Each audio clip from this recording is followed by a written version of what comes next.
Resetea tu mente. Descubre de lo que eres capaz. Introducción. Un ser humano es parte de un conjunto que es el universo, una parte limitada en el tiempo y el espacio. Él se experimenta a sí mismo, sus pensamientos y sus sentimientos como algo separado del resto. Esto es solo una ilusión óptica de su consciencia. Albert Einstein. Cuando en 1981 las investigaciones del profesor Roger Sperry fueron reconocidas como para que se le otorgara el Premio Nobel de Medicina, el mundo todavía no era consciente del alcance de sus descubrimientos. Lo que él y sus colegas, sobre todo el Dr. Michael Gazzaniga, demostraron, es que asociada al cerebro humano no había una única mente, sino dos. Esto no tendría más relevancia si no fuera porque ambas están con frecuencia enfrentadas. Las conclusiones de las investigaciones del Dr. Sperry y su equipo tienen una repercusión enorme a la hora de entender mejor todos y cada uno de los aspectos de nuestra vida, desde la forma en la que percibimos las cosas hasta nuestra manera de pensar, de sentir y de actuar. El conflicto que existe entre esas dos mentes repercute en la relación que establecemos con nosotros mismos, con los demás, y tiene implicaciones importantes en la salud y en el nivel de prosperidad que disfrutamos. A través de las páginas de este libro te invito a que me acompañes en un viaje de descubrimiento. Hay un enorme potencial dormido en cada uno de nosotros y el desafío es saber cómo acceder a él y despertarlo. Si queremos cambiar la forma de pensar, de sentir y actuar para atraer a nuestra vida un nuevo nivel de salud, bienestar, abundancia y felicidad, hemos de descubrir eso que hasta ahora se había mantenido oculto. En todos nosotros existen cosas de las que sí nos estamos dando cuenta y otras de las que no. No somos conscientes de las imágenes internas que proyectamos constantemente acerca de nosotros mismos, de los demás y del mundo. Si viéramos esas imágenes entenderíamos por qué nos alteramos por cosas que para nosotros no tienen sentido. También comprenderíamos por qué a veces somos tan hábiles a la hora de ejercer ese autosabotaje que nos priva de cualquier opción de éxito cuando queremos alcanzar determinadas metas. Prestamos atención a lo que se está proyectando en la pantalla de nuestro consciente y estamos completamente ciegos a lo que se está proyectando en la pantalla de nuestro inconsciente. Por eso no entendemos por qué nos sentimos como nos sentimos. Resetea tu mente quiere ayudarte a que accedas a eso que se está proyectando en la pantalla de tu inconsciente. Entenderás por qué reaccionas como reaccionas y te darás cuenta de lo que necesitas entrenar para ser alguien que, en lugar de reaccionar, responda. En eso radica tu libertad creativa. Si no comprendes lo que está sucediendo dentro de ti, si no lo ves, es difícil que puedas gestionarlo. A lo largo de estas páginas vas a familiarizarte con la manera en la que operan tus distintas mentes en su relación no solo con determinadas regiones de tu cerebro y tu cuerpo, sino también con el universo. Comprobarás que esas mentes tan divididas y enfrentadas tienen un lado oscuro y un lado luminoso. Esto no significa para nada que uno de dichos lados sea malo y el otro bueno, solo que hay uno que está oculto a la consciencia y el otro no. Cuando la consciencia abraza ambos lados y los integra, emerge algo nuevo y extraordinario a lo que llamamos consciencia unificada o despertar.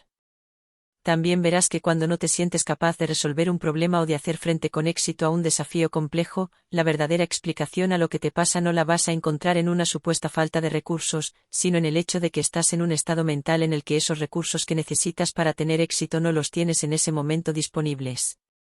El agua en estado líquido, la nieve, el hielo y el vapor de agua son lo mismo, agua, y sin embargo, se encuentran en un estado diferente. El agua líquida la puedes beber, en la nieve puedes esquiar, sobre el hielo puedes patinar y el vapor puede desplazar un barco o mover poderosas turbinas. Esto se aplica igual a los seres humanos. Hay estados en los que emergen grandes recursos y otros en los que no. Que no los despleguemos cuando más los necesitamos no significa que no dispongamos de ellos por más que de la impresión de que eso es así. Hay otra posible explicación y es que esos recursos estén dormidos.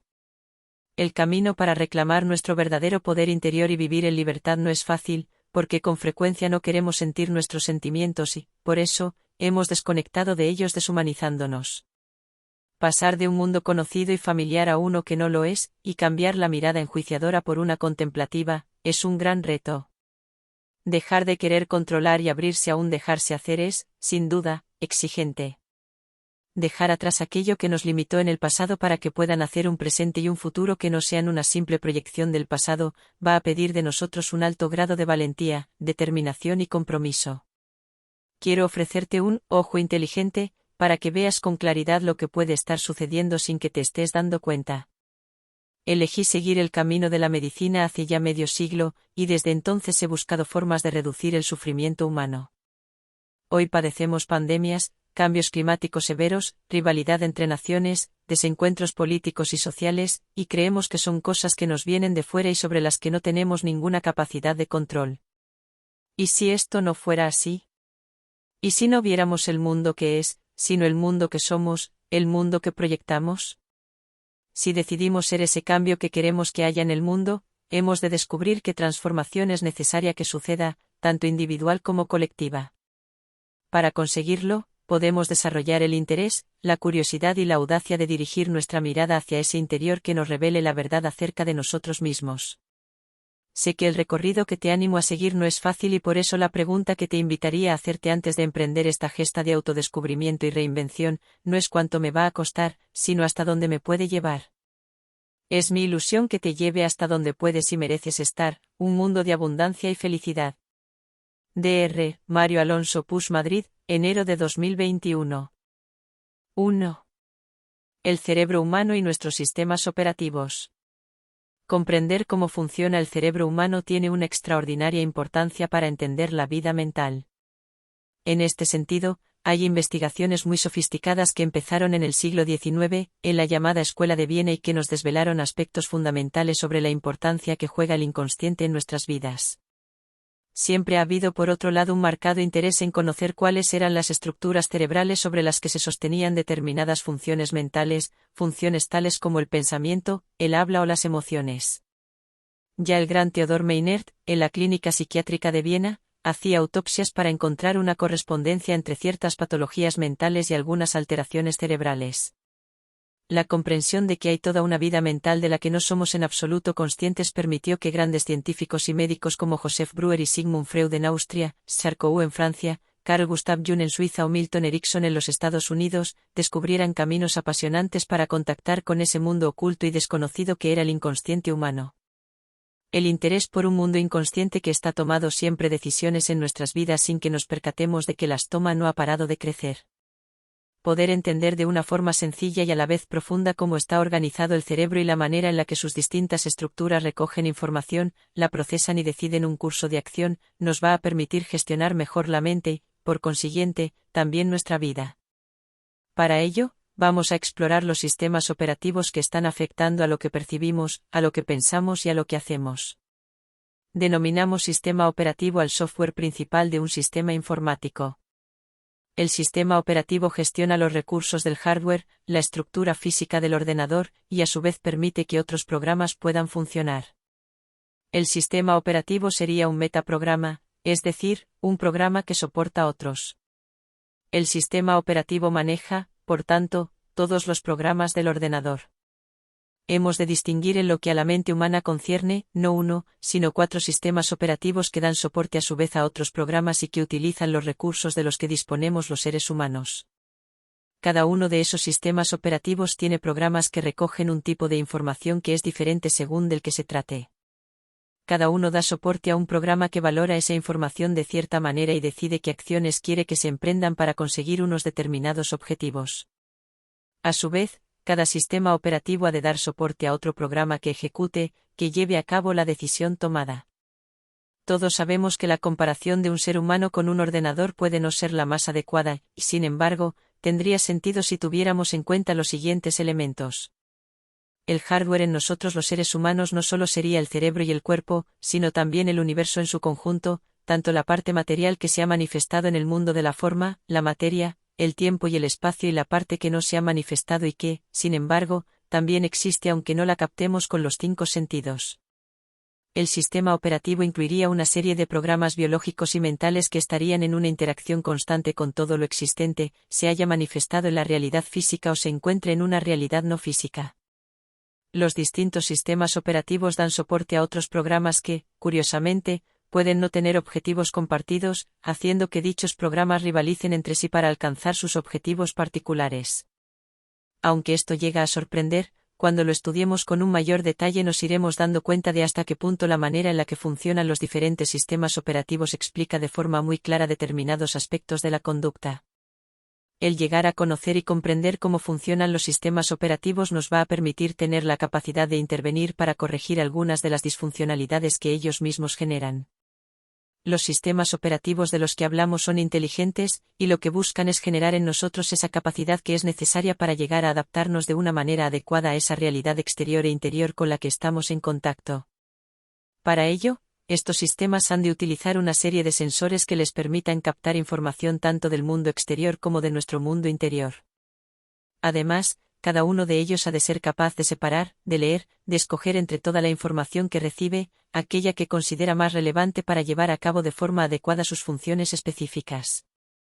Una vez que se han recibido los datos, se han escogido los más relevantes, lo que cada sistema operativo hace es decidir un curso de acción. Esa decisión ha de estar encaminada a conseguir 3 objetivos fundamentales. Sobrevivir. Adaptarse a los cambios. Favorecer un crecimiento, una evolución, una maduración que maximice las posibilidades y potencialidades del individuo en cuestión. Podemos decir que un sistema operativo es funcional cuando cumple estos 3 objetivos, y que cuando no los cumple es disfuncional. Un sistema disfuncional es aquel que dificulta o evita que el individuo sobreviva, que se adapte a las situaciones de cambio o que pueda evolucionar para maximizar sus posibilidades y avanzar en su camino a la plenitud.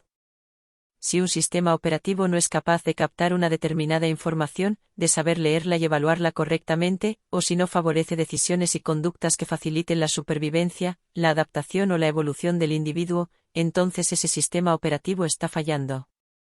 Para actuar de una forma adecuada en un determinado entorno es necesario llegar a conocer dicho entorno, saber cómo opera, descubrir cuáles son los patrones dominantes y de qué manera estos nos afectan. 2. Las distintas maneras de conocer. El ser humano dispone de 5 maneras de conocer tanto la realidad exterior como la realidad interior. 1. La razón. La razón le da a un sistema operativo la capacidad de pensar, de reflexionar, de formar conceptos y de poder explicarlos. A la razón se le debe la capacidad de abstracción, lo que significa extracción de determinadas características o rasgos de aquello que se observa. La palabra silla es, por ejemplo, una abstracción en la que se extraen los rasgos fundamentales que tienen todas las sillas. Igual pasa con palabras como caballo, nube o planta. Conoces uno y ya puedes distinguir todos. 2. Los sentimientos. Los sentimientos le dan al sistema operativo la capacidad de evaluar esa información que recibe, de valorarla, de discriminarla, de atribuirle una importancia concreta. Si la razón nos dice lo que es algo determinado, los sentimientos nos dicen si ese algo es agradable o no lo es, y qué relevancia tiene en nuestra vida. 3. Las sensaciones. Las sensaciones le dan al sistema operativo la capacidad de entrar en un contacto directo y sensorial con una realidad precisa. Es un ver, un oír, un oler, un gustar o un tocar dicha realidad. 4. La intuición. La intuición le da al sistema operativo la capacidad de captar y leer realidades muy profundas que están más allá del pensamiento, del sentimiento o de la sensación. La revelación entraría por este canal de la intuición. Ludwig van Beethoven, el genial compositor alemán, decía que a él la música le era revelada. Los propios místicos, sean de la tradición que sean, han entrado a través de la intuición en contacto con unas realidades a las que denominamos suprasensoriales, es decir, que van más allá de los sentidos. Hay por consiguiente un nivel de intuición que está captando información que nos llega por los sentidos sin que seamos conscientes de ello. Hay también otro nivel mucho más sofisticado de intuición que es capaz de recibir información de dimensiones que escapan por completo a la razón. Jung se refería a este tipo de intuición cuando hablaba de los sueños colectivos en los que una persona conectaba con un saber ancestral de la humanidad al que él denominó inconsciente colectivo. 5. La imaginación. La imaginación le daría al sistema operativo la capacidad de conectar con un mundo de infinitas posibilidades y dar lugar a la manifestación de una nueva realidad que, previamente, no se habría materializado en el mundo de las formas. Ambas, intuición e imaginación, trabajarían a un nivel suprasensorial y tendrían diferentes niveles de sofisticación.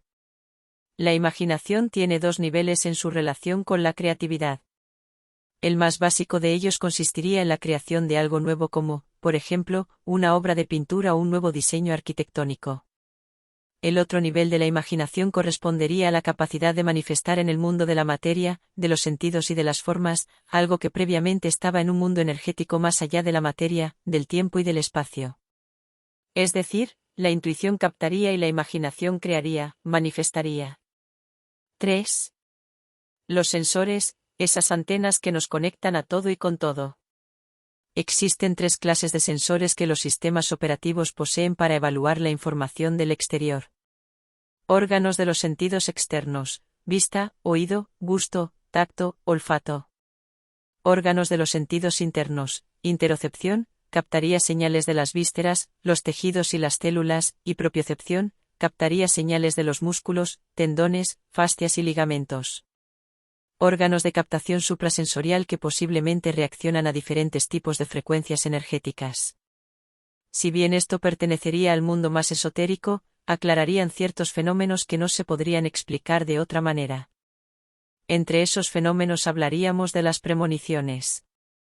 El propio Jung, en un viaje de tren, tuvo una visión de una ola gigantesca de sangre que lo iba englobando todo. Aquello fue tal vez una premonición de lo que se convertiría en la Primera Guerra Mundial. En la literatura hindú, Ajna, el sexto chakra o tercer ojo, cuando se abre permite superar el velo de las apariencias y percibir una realidad más profunda. Es decir, que todos los seres humanos disponemos de 5 maneras de conocer tanto el mundo interior como el mundo exterior. Además, disponemos de 3 tipos de sensores que recogerían información para que la razón, los sentimientos, las sensaciones, la intuición y la imaginación pudieran utilizar su capacidad de separar, de leer, de escoger, de valorar, de decidir y de actuar para poner en marcha aquellas conductas que favorezcan la supervivencia, la adaptación a los cambios y una evolución que despliegue nuestro potencial y nos permita alcanzar la plenitud. Los sensores y las 5 maneras de conocer están integrados de una determinada manera en los 4 sistemas operativos. Cada uno de ellos recibe información de distintos receptores, la procesa de una forma específica y lanza su propuesta para que se siga un curso de acción concreta. Dado que estos 4 sistemas operativos son esenciales para la supervivencia, nuestra adaptación y nuestra evolución, el hecho de que funcionen o no de modo adecuado tiene un enorme impacto en todos los aspectos de la vida, desde nuestra supervivencia física hasta nuestra prosperidad, bienestar y felicidad. De ahí que su importancia sea tan grande. Los 4 sistemas operativos se asientan en estructuras físicas distintas, aunque estén interconectadas entre sí. Además, al menos uno de esos 4 sistemas, que se encontraría en el hemisferio cerebral derecho, estaría conectado con la dimensión suprasensorial o espiritual de la existencia. Los sistemas operativos están situados en el hipotálamo, el sistema límbico, el hemisferio izquierdo y el hemisferio derecho del cerebro. Aunque los 4 buscan de alguna manera cubrir los 3 objetivos que hemos visto, supervivencia, adaptación y evolución, cada uno de estos objetivos tiene una mayor o menor relevancia y un significado diferente, dependiendo del sistema operativo del que se trate. Hipotálamo. Para el hipotálamo, la supervivencia significa comer y evitar que te coman. La adaptación significa reconocer cambios que afecten a la supervivencia física y buscar formas de adaptarse a ellos. La evolución, la maximización de posibilidades implicaría la reproducción para transmitir los genes a las siguientes generaciones. Sistema límbico. Para el sistema límbico, la supervivencia no solo implicaría comer y evitar ser comido, sino, además, lograr la generación de vínculos afectivos. La adaptación significaría aprender las reglas y normas culturales que existen y que son necesarias para que la cultura en la que vivimos nos acepte. Para el sistema límbico la evolución significaría la capacidad de estar más conectado con el placer y menos con el sufrimiento. Hemisferio izquierdo.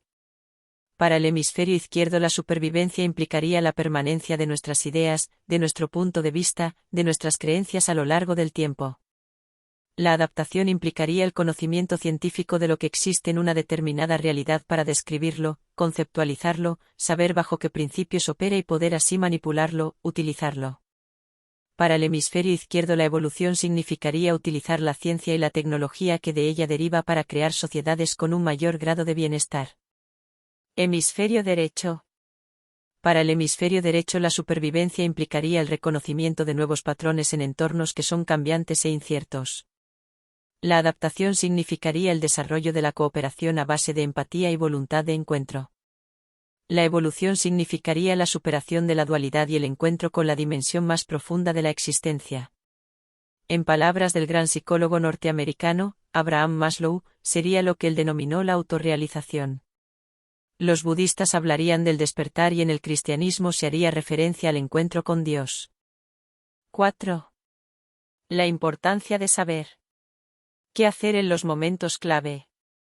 La función principal de los 4 sistemas operativos es saber qué hacer en las distintas circunstancias en las que los seres humanos nos encontramos para así maximizar las posibilidades de sobrevivir, de adaptarnos a situaciones de cambio y evolucionar.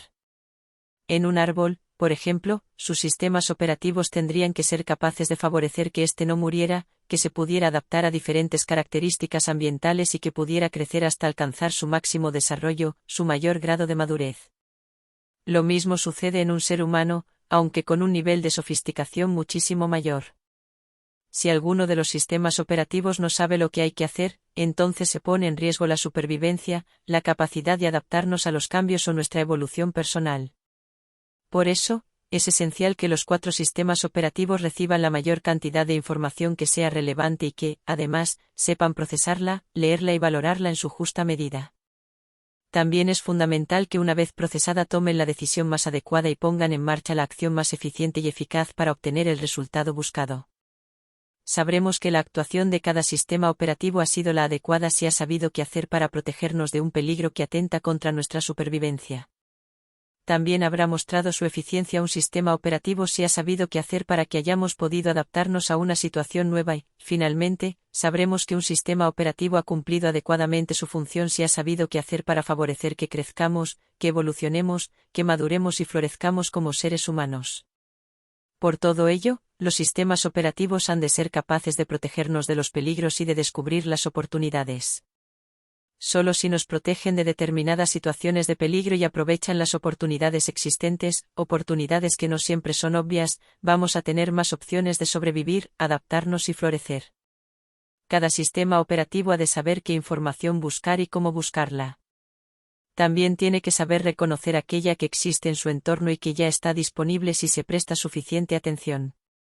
¿Qué información buscar? Esta es una pregunta que se responde desde el análisis y la reflexión. ¿Dónde buscarla? Es una pregunta que se responde desde la indagación y la exploración.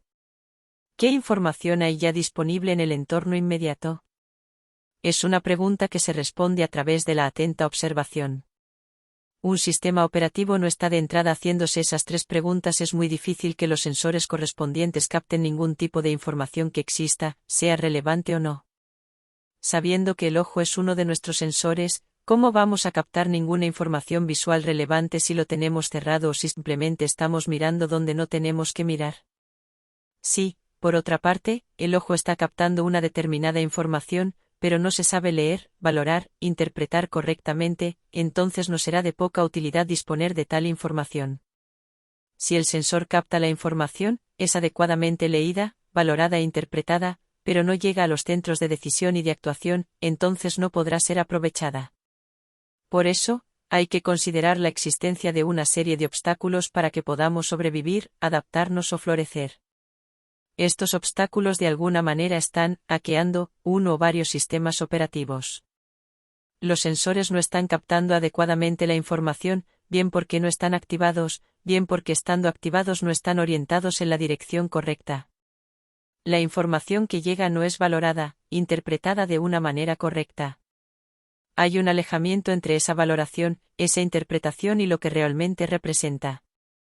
Los centros de decisión no actúan según dicha valoración, bien porque no les llega, bien porque dan prioridad a otro tipo de decisiones que consideran más relevantes.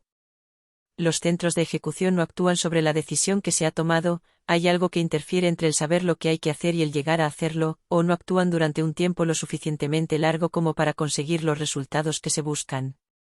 A todo esto, los sistemas operativos han de conseguir sus objetivos con el menor consumo de energía y el menor desgaste posible. Es importante reseñar una vez más que los 4 sistemas operativos, cada uno por su cuenta, quieren cubrir sus particulares propósitos. 5. ¿Compañeros de equipo o rivales? Dado que los 4 sistemas operativos operan en un único ser humano, todos ellos en su conjunto han de conseguir lo siguiente. Saber priorizar en cada momento si el objetivo fundamental de ese ser humano es sobrevivir, adaptarse o evolucionar, y aunar sus esfuerzos en que ese objetivo se consiga. No interferir unos con otros, rivalizando para conseguir los objetivos propios sin tener en cuenta la relevancia de cada objetivo en unas circunstancias determinadas. Conocer los 4 niveles de los que hablamos en el capítulo anterior y en los que un sistema operativo puede ser hackeado, es de gran importancia para favorecer que cualquiera de ellos sea plenamente funcional. Recordemos que la percepción no es algo que simplemente nos sucede, sino que es un proceso creativo en el que combinamos la información que recibimos con las experiencias previas y la interpretación que hacemos de lo que sucede. Recordemos, además, que la percepción que tenemos de algo depende de la perspectiva desde la que miramos. No se ve lo mismo desde la base de una montaña que desde la cima. Cada uno de los 4 sistemas operativos observa la realidad desde una perspectiva diferente, por eso, puede contemplar cosas distintas. Todo ello pertenece a la misma realidad y, sin embargo, para cada sistema operativo la realidad existente es la que él puede contemplar y no otra. El observador determina la realidad observada. Si una persona observara su mundo interior y el exterior desde la perspectiva del hipotálamo, sería completamente distinta lo que vería si observara esa misma realidad desde la perspectiva del sistema límbico, del hemisferio izquierdo o del hemisferio derecho del cerebro. Esto no supone un problema, sino todo lo contrario. Si las 4 perspectivas se integraran de manera adecuada, tendríamos acceso a 4 aspectos diferentes de la misma realidad. El problema es que si las 4 entran en conflicto, uno solo se relacionará con aquellos aspectos de la realidad que surjan de aquella perspectiva que se convierta en la dominante. Hace muchos años se percibía un universo donde todos los planetas giraban alrededor de la Tierra. Nicolás Copérnico, en el siglo XV, ofreció una nueva perspectiva y con ello sacó a nuestro planeta del centro del universo. En el siglo XIX Sigmund Freud mostró hasta qué punto la conducta estaba influida por el inconsciente. Al ofrecer esta nueva perspectiva desde la que observar los fenómenos mentales, se produjo un avance significativo en el tratamiento de ciertas enfermedades como la histeria. En estas páginas vamos a explorar cómo podemos cambiar nuestra perspectiva para ver aquello a lo que normalmente estamos ciegos.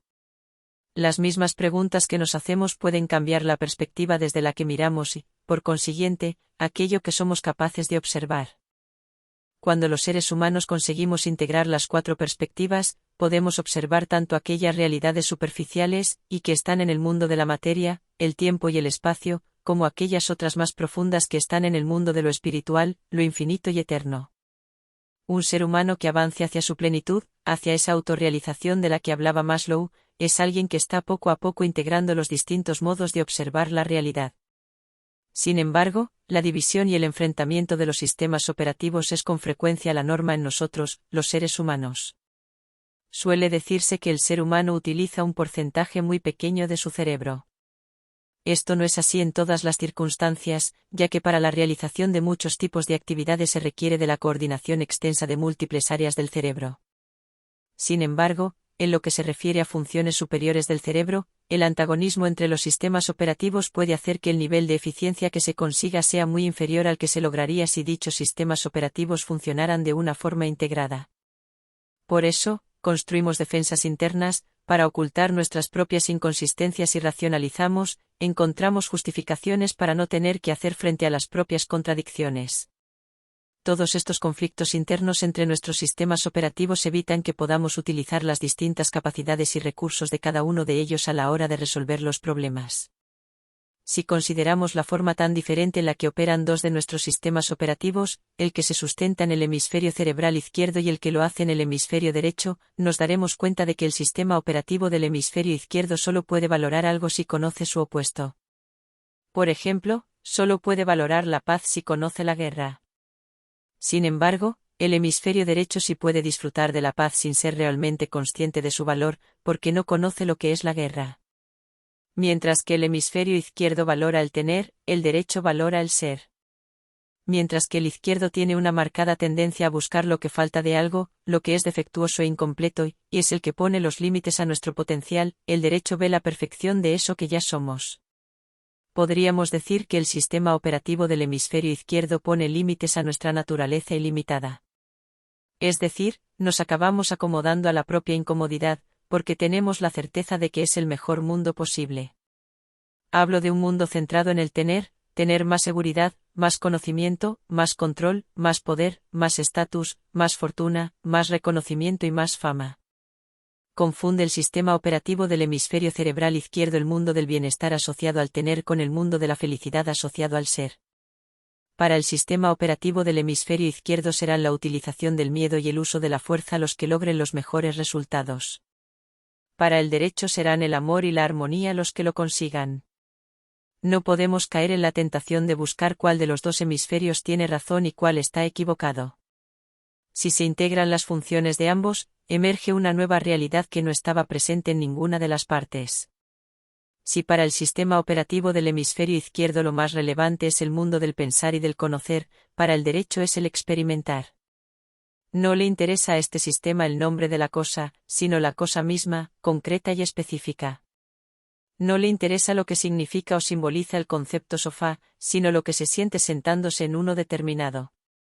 El hemisferio izquierdo está más relacionado con el mundo de la materia y con la apariencia de las cosas, mientras que el derecho está más en relación con el mundo del espíritu y, por consiguiente, con la dimensión más profunda de las cosas. Dado que el ser humano está conectado tanto con el mundo de la materia como con el del espíritu, necesitamos de ambos hemisferios para movernos de una manera fluida.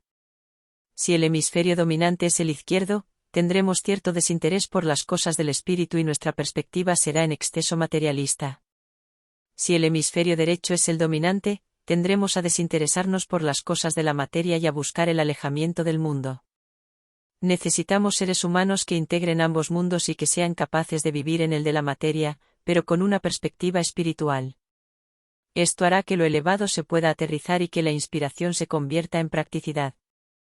Sería ese punto donde una línea vertical se llegara a conectar con una horizontal. Dado que ambos hemisferios del cerebro desarrollan visiones diferentes de una misma realidad y que ambas visiones son complementarias, las mejores decisiones las vamos a tomar si aunamos las dos percepciones. Precisamente es en las áreas ventromediales del cerebro donde se unen la razón y la emoción. Estas áreas son claves en la toma de decisiones. La lesión de las mismas nos convierte en personas que podríamos tomar decisiones en un contexto puramente teórico, pero no hacerlo en un contexto real.